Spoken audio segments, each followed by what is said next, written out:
நான் வளர்கிற போதே என் உள்ளத்தில் ஏற்றுக்கொண்டது 3 தான். ஆராய்ந்து முடியாத பெரிய காரியங்களையும் எண்ணி முடியாத அதிசயங்கள் அவர் செய்கிறார். உனக்கு செய்யத்தக்க திராணி இருக்கிற போது செய்யத்தக்கவர்களுக்கு செய்யாமல் இராதே. நீ உன்னிடத்தில் அன்பு கூறுவது போல பிறனிடத்தில் அன்பு கூறு என்கின்ற அந்த வாசகங்கள் தான் என் நெஞ்சத்தை விட்டு அன்றாடம் நீங்காதிருக்கிறது. இப்பொழுது இருக்கின்ற அருமையான சபாநாயகர் ஜெயஸ்ரீ பிரபாகரன் ஐயா அவர்கள் சட்டசபையில் சட்டசபை நடக்கிறதா அல்லது வேதத்தை பற்றி போதிக்கிறார்களா, வேத வசனத்தை பற்றி தான் பேசுவார்களா என்கிற மிகப்பெரிய ஒரு கேள்விக்குறியான ஒரு நிலையோடு போய்கொண்டிருக்கிறது. இது அநேகர்களுக்கு இது ஒரு பெரிய சந்தேகமாக இருக்கிறது. இதை குறித்து நீங்கள் என்ன நினைக்கிறீர்கள் ஐயா? பைபிள் வசனத்தை எல்லாருமே ரசித்து படிக்கிறாங்க. பைபிள் வசனத்தை கிறிஸ்தவங்க தான் பேசணும், மற்ற மதத்தை சார்ந்தவர்கள் படிக்கக்கூடாது பேசக்கூடாது என்று சட்டங்கள் எதுவும் கிடையாது.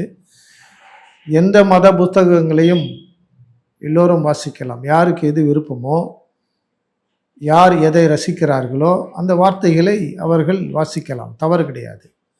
ஜேசிடி பிரபாகரன் ஐயா அவர்கள் சிறு வயது முதற்கொண்டே வேதத்தின் மீது ஒரு நாட்டம் கொண்டவர். முழங்கால் படியிட்டு 1000 ஸ்தோத்திர பலிகளை படிக்கின்ற ஒரு பழக்கம் கொண்டவர் என்பதை அவரே சில இடங்களிலே பேசியிருக்கிறார். சட்டசபையிலே நானும் அதை பார்த்திருக்கிறேன். வசனங்களை சொல்லி சில ஆதாரங்களோடு கூட சாட்சியாக பேசியிருக்கிறார். இதுவரை தமிழக சட்டசபையிலே வரலாறு காணாத ஒரு சிறப்பு அம்சங்கள் நடந்து கொண்டிருக்கிறது.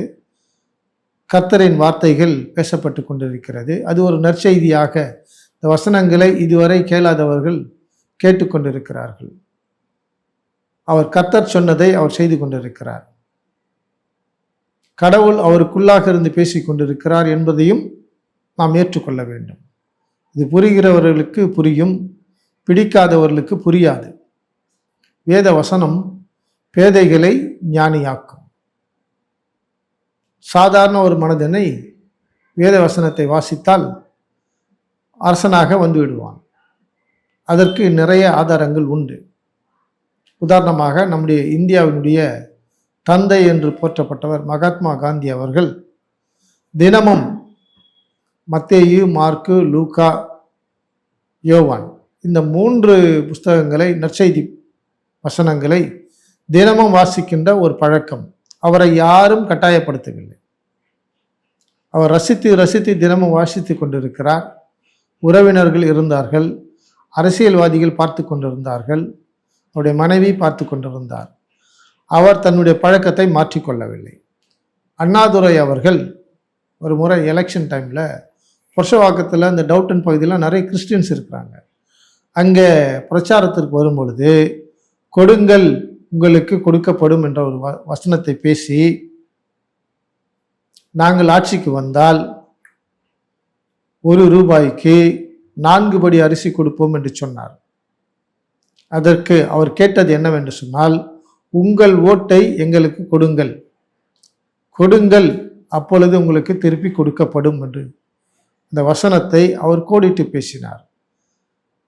அதே போலவே கலைஞர் அவர்கள் 108 ஆம்புலன்ஸுக்கு மத்தேயின் புஸ்தகம் 10ஆம் அதிகாரம் 8ஆம் வசனத்தை எடுத்து தான் அவர் 108 என்று வைத்திருக்கிறார். வேதத்திலிருந்து அந்த வசனத்தை எடுத்து அந்த ஆம்புலன்ஸ் எமர்ஜென்சி அந்த வாகனத்திற்கு, மெடிக்கல் வேனுக்கு 108 என்ற எண்ணை அழைத்தால் அவசரத்திற்கு ஓடி வந்து உதவி செய்யும். இப்படி அறிஞர்கள், அரசியல் தலைவர்கள் வேத வசனங்களை கோடிட்டு பேசியிருக்கிறார்கள். 1823ஆம் ஆண்டிலே அமெரிக்காவிலே சிகாகோ நகரத்திலே நடந்த சர்வதேச மத நல்லிணக்க கூட்டத்திலே கொல்கத்தாவிலே பிறந்து வளர்ந்து விவேகானந்தர் அவர்கள் வாலிப வயதிலே இயேசு சொன்ன இவர்களே என்னுடைய சகோதரர்கள், இவர்களே என்னுடைய சகோதரிகள் என்று சொன்ன அந்த வார்த்தைகளை, my dear brothers and sisters என்ற வார்த்தைகளை முதலாவது சொல்லி ஆரம்பித்ததினால் அந்த மாநாட்டிலே வந்த அனைத்து மதத்தை சார்ந்தவர்களும் தங்களுடைய கரவொலியை எழுப்பி பெரிய கோஷமாக அதிக நிமிடங்கள் கரவொலி எழுப்பப்பட்டது சுவாமி விவேகானந்தருடைய முதல் வார்த்தைகள், my dear brothers and sisters. அது கிறிஸ்துவர்கள் உபயோகப்படுத்துகின்ற ஒரு வார்த்தை. இப்படி தலை சிறந்த தலைவர்கள் கிறிஸ்துவனுடைய வசனங்களை எடுத்து உதாரணமாக பேசியிருக்கிறார்கள். அந்த வார்த்தைகளின் நிமித்தமாக, பேசினதின் நிமித்தமாக அவர்கள் ஆசீர்வதிக்கப்பட்டிருக்கிறார்கள். ஏன் ஜேசிடி பிரபாகரன் அவர்கள் கர்த்தருடைய வசனத்தை பேசக்கூடாது? எம்ஜிஆர் காலத்திலே முதலாவது அவர் எம்எல்ஏவாக வந்திருந்தார். ஜெயலலிதாவின் காலத்திலும் அவர் சில பொறுப்புகளிலே இருந்தார். இப்பொழுது சபாநாயகர் என்கின்ற ஒரு உன்னத பதவியை கடவுள் கொடுத்திருக்கிறார்.